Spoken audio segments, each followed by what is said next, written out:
नमस्कार मित्रों। तो आइए आज हमारी आपकी फिर मुलाकात हो गई। तो आइए आज बात करने वाला हूं मैं सिंह लग्न में शुक्र की। सिंह लग्न में शुक्र कैसे फल देता है, कैसे परिणाम देता है, उस पे हम चर्चा करेंगे। और जैसा कि आप जानते हैं, मैं हमेशा कहता हूं, जब तक परमात्मा की, परमेश्वर की मर्जी है, हमारा आपका सिलसिला चलता है, चलता रहेगा। माफ कीजिएगा, चलता रहेगा। तो अब ये शुक्र सिंह लगन में, कुछ लग्नों की पत्रिकाएं बड़े कमाल की, उसमें एक कुंभ लगन है, एक सिंह लगन है, एक कर्क भी है। तो जो कुछ मित्र नहीं हैं वो भी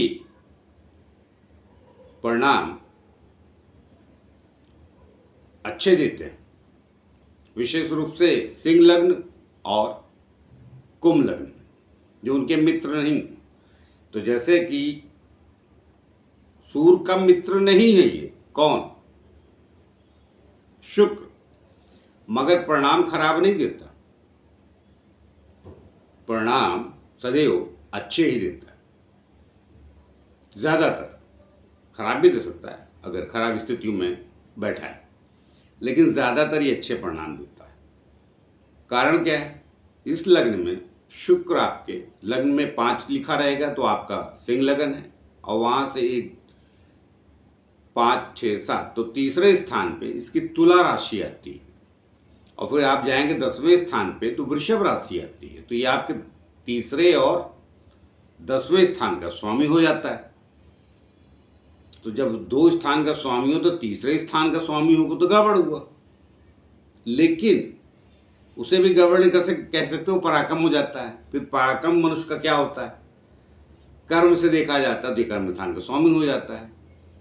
तो इसलिए ये सिंह लगन में शत्रु होते भी खराब परिणाम नहीं देता। अब ये कहिए कि बहुत पसंद नहीं करता है सिंह लगन को ये शुक्र, लेकिन अब जिम्मेदारी इसको इस लगन में बड़ी मिल गई। जैसे मैंने कई बार उदाहरण दिया कि कोई ऑफिसर आपको पसंद नहीं करता है, लेकिन जिम्मेदारी है उसके पास बड़ी, आपके प्रति उसको कहीं न कहीं निभानी पड़ेगी।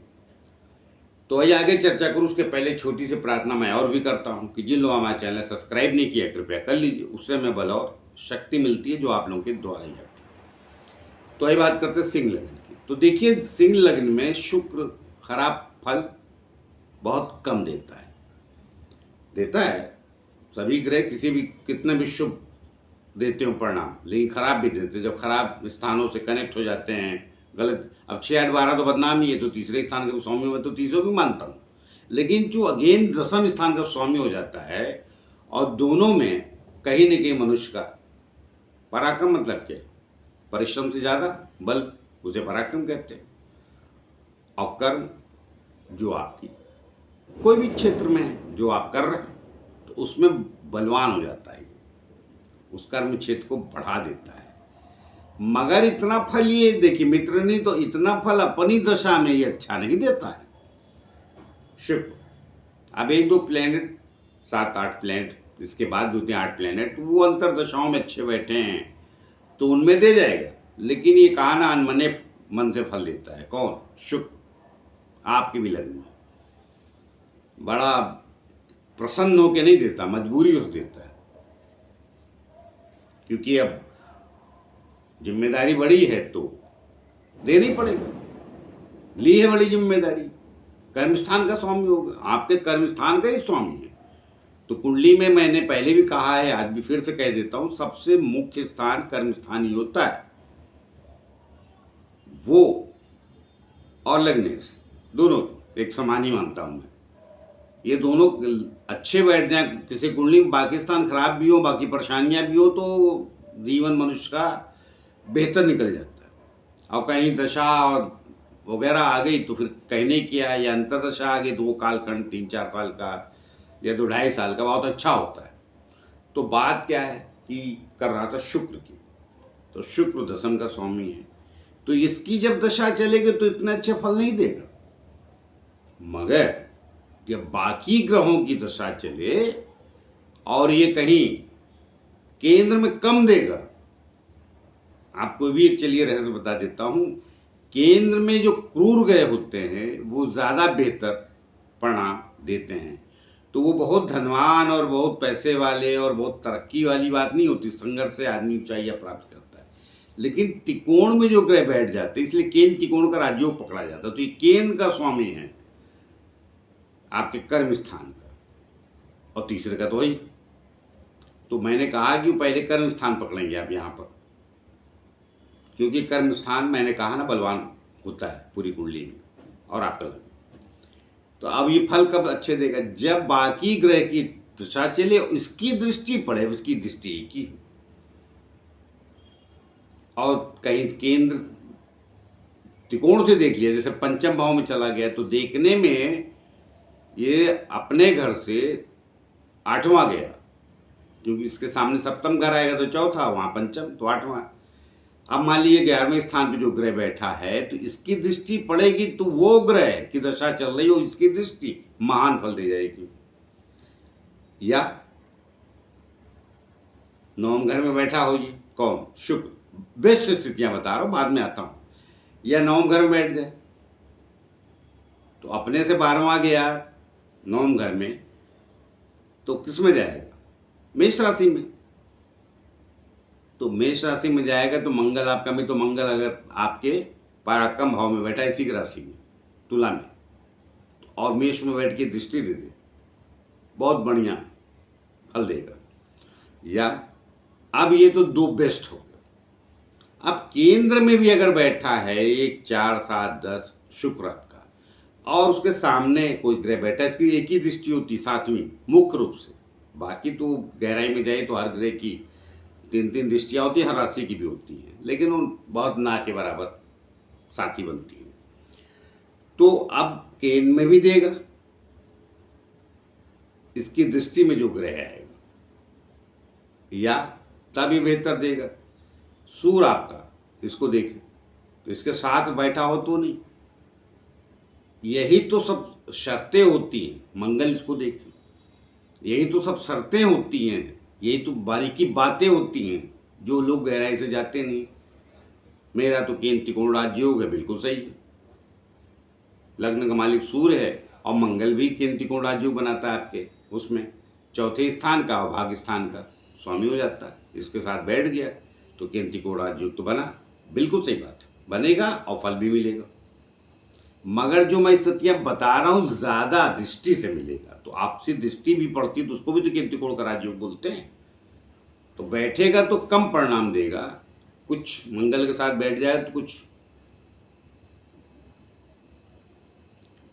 परेशानियां भी क्रिएट करेगा, वो जाने उसमें नहीं जाऊंगा, मगर दृष्टि पड़ेगी बढ़िया। तो मेरा कहने मतलब कि आपके लग्न में शुक्र बढ़िया फल देता है, बस फर्क इतना है कि जिस ग्रह की दशा चले और इसकी दृष्टि पड़ जाए। अब ये शुक्र सदैव 3, 6, 8 जाके कमजोर हो जाता है, तो अगर तीसरे भी गया तो अपने घर का है, तो वहां से भी किसी ग्रह को देखेगा तो भी बुराई नहीं, तो कमजोर हो जाता है। लेकिन अपने घर में तो एक कहावत कहते हैं, अपने घर में तो सोता भी भला और भाड़े के घर में जागता भी बुरा। अर्थात अपना घर है ना वो, और रेंट वाले घर में बड़े सजग है सब कुछ, लेकिन बड़ी जिम्मेदारी, अपने घर में कोई विशेष जिम्मेदारी नहीं रहती। ये अपना घर तो है, खाली खाने का ही जुगाड़ करना है। मगर जो रेंट के घर में वो बेहतर भी है, तो उससे पहले रेंट का भी जुगाड़ करना है, वरना अगले 30 दिन के बाद मकान मालिक बाहर करता है। तो इसीलिए कहते हैं अपने घर में तो सोता भी भला और रेंट में जागता भी भला, अर्थात किराए के घर में। अब तीसरे घर में तो ठीक, लेकिन छठे ने और 8वें नहीं जाना चाहिए इसमें, वरना फिर ये समस्या क्रिएट करता है। 12वें भी बुरा नहीं है, क्योंकि 12वां शुक्र खराब नहीं माना जाता, लेकिन कर्क राशि में गया, 12वें गया, तो अब वहां चंद्रमा अवश्य देख लीजिएगा कहाँ गया।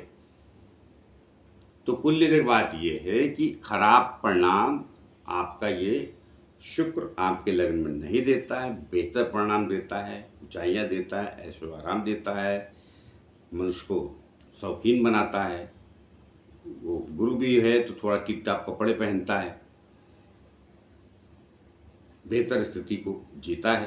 तो सिंह लग्न में शुक्र खराब परिणाम नहीं देता है। किसी ग्रह को देखता है तो उस ग्रह को बल को बढ़ा देता है, वहाँ बढ़िया परिणाम मिलता है। अब वो ग्रह बैठा कहाँ है वो बड़ा इंपॉर्टेंट है। सबसे बढ़िया कहाँ देगा? 11वें स्थान पे कोई ग्रह बैठ जाए और ये पंचम स्थान से दृष्टि दे दे, तो आय भाव हो गया ना वो।